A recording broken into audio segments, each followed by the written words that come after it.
যে সুপ্রিম কোর্টে হাসিনা এবং ভারত নিয়োজিত বিচারকরা একটা কু করতে চেয়েছে, এটার ইনস এন্ড আউট নিয়ে আমি চাচ্ছি আপনি একটু ইলাবোরেট করেন, আপনার নলেজ যেটা আছে, আপনি যে তথ্যটা পেয়েছেন প্লিজ।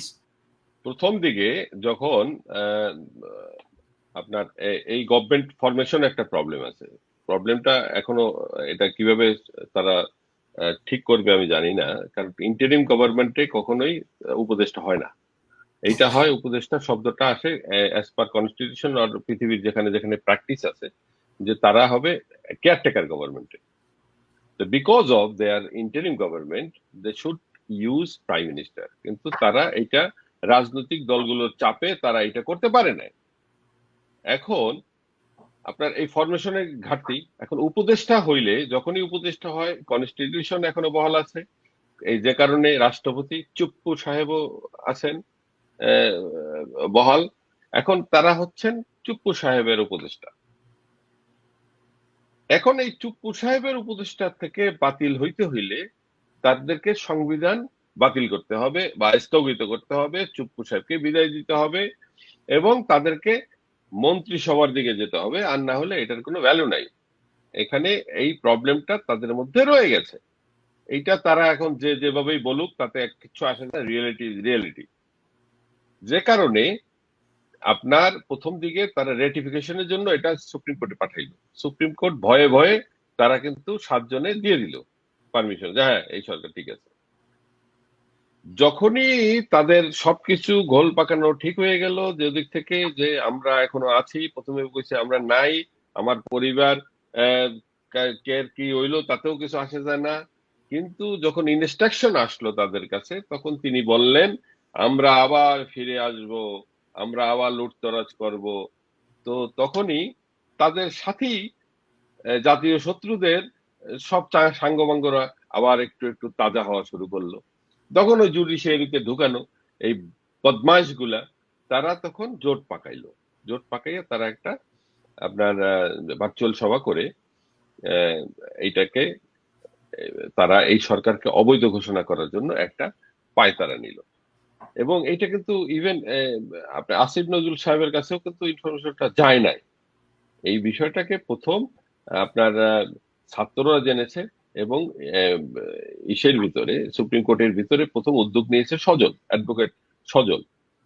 তো সে বিএনপি করে, বাট সে খুব প্রতিবাদী এবং মেধাবী মানুষ আমার জানা মতে। এবং যখনই এই বিষয়টাকে যখন সমন্বিত হবে বাইরে ছাত্ররা ভিতরে দেশপ্রেমিক আইনজীবীরা, তখন তারা তারপরেও তারা থামে নাই, তারা কিন্তু তারপরেও কিন্তু ওই পোর্টালের মধ্যে তারা কাজ চালাইতেছিল। কিন্তু বাইরে থেকে যখন হুমকি দেওয়া হলো, ছাত্ররা যখন বলল কাউকেই আস্থ রাখা হবে না, কাউকে ছাড়া হবে না, দেন দে বিকেম অ্যাফ্রেড। তখন তারা এটাকে ক্ষান্ত দিল এবং সাথে সাথে চিফ জাস্টিস রিজাইন করলো এবং এর কিছুক্ষণ পরে আবার বাকি 5 জন করলো। তো এরপরে তো আবার মাঝখানে আবার তাদের মধ্যে দিয়ে একজন আবার ভারপ্রাপ্ত হওয়ার চেষ্টা করছে। মানে এই বহুত নাটক হয়ে গেছে। এখন তারপরে যখন এখন হাইকোর্ট থেকে একজন চিফ জাস্টিস দেওয়া হয়েছে, এখন তাদেরকে প্রমোট করা হবে সুপ্রিম কোর্টে। তবে এখনো এই হাইকোর্টে যাদেরকে নিয়ে আসা হবে এর মধ্যেও কিন্তু এই জাতীয় শত্রুদের লোক আছে।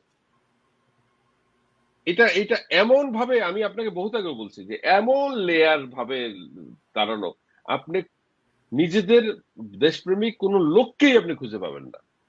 অর্থাৎ আপনি বলতে চাচ্ছেন হাইকোর্টের যত বিচারপতি আছে তারাও জয় বাংলার লোক? জয় বাংলার লোক অল্প কয়েকজন আছে, হয়তো তারা নিরপেক্ষ ভদ্র মানুষ, যে কারণে তারা জয় বাংলা বইলে মোটামুটি ঠিক আছে, অল্প কয়েকজন হাতে গোনা। এখানে এই রিফর্ম গুলা করা যে কত কঠিন হবে। যেমন পুলিশে 1-1.5 লক্ষের মতো পুলিশ হয়েছে, ছাত্রলীগ ইন্ডিয়ান সব মিলানো। এখন এই 1.5 লক্ষ মানুষকে আপনি রিপ্লেস এই মুহূর্তে কোথা দিয়ে করবেন? করা যায়, আমাদের সন্তানরা আছে, করা যায়। রাস্তায় যারা আজকে যুদ্ধ করেছে তাদেরকে করা যায়।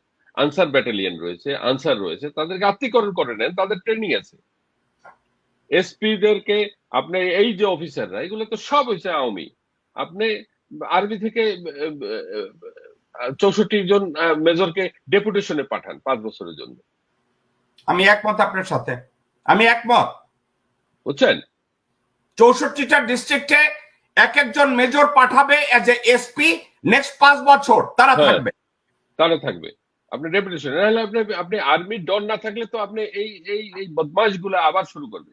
আর পুলিশের কাছ থেকে কোনো হেভি অস্ত্র রাখা যাবে না, পুলিশকে সর্বোচ্চ আপনি স্মল আর্মস দিয়ে দিতে পারেন, তারা কোনো হেভি অস্ত্র থাকবে না। হাসিনা পুলিশের মধ্যে মর্টার, তাদের ভিতরে গান, 14 মিলিমিটার গান তাদেরকে দিয়েছে। It doesn't make any sense. পুলিশের কামটা কি? পুলিশের কামটা কি? আসলে তারা আর একটা রক্ষী বাহিনী তৈরি করছিল, বুঝছেন? পুলিশে এবং র্যাবকে দিয়ে তারা একটা রক্ষী বাহিনী আদলে দুইটা বাহিনী বানাইয়া এটা রেডি রাখছিল, এবং সোয়াত মত কি হাবিজাবি অনেক কিছু বানাইয়া তারা কিন্তু সবগুলো কিন্তু মানুষ মারার কল, মানুষ মারার যন্ত্র এরা। আমি গতকালকে রাতে একটা শোতে আমি প্রস্তাব করেছি, বিজিবি নাম বদল করে এটাকে আবার বাংলাদেশ রাইফেলস করা হোক। অবশ্যই, এবং সবচেয়ে ভালো কথা, আমি আপনার শো এর মাধ্যমে সরকারকে আহ্বান জানাচ্ছি, শেখ হাসিনার চক্রান্তে হাজার হাজার নিরপরাধ বিডিআর এখন কারাগারে রয়েছে, তাদেরকে অবিলম্বে ছেড়ে দেওয়া হোক। আমি একমত। হাজার হাজার বিডিআর, এবং তারা নির্দোষ, তাদেরকে অবিলম্বে কারাগার থেকে ছেড়ে দেওয়া হোক। আপনি কি হাসিনা এবং হাসিনার দোসর যারা দেশ ছেড়ে পালিয়েছে তাদেরকে বিচারের মুখোমুখি করার জন্য বাংলাদেশে আনার পক্ষে না বিপক্ষে? তাদেরকে অবিলম্বে তাদের বিরুদ্ধে গ্রেপ্তারি পরোয়ানা জারি করা হোক। তাদের বিরুদ্ধে এখনো পর্যন্ত মামলা দায়ের হয় নাই। আমি মনে করি অবিলম্বে প্রতিটি এলাকায় যার যার যেভাবে ক্ষতি হয়েছে প্রত্যেকেই যেন নিকটস্থ থানায় গিয়ে মামলা করে, এবং নাম ধরা এই মামলাগুলোর একত্রিত করে আন্তর্জাতিক পরোয়ানা জারি করা হোক।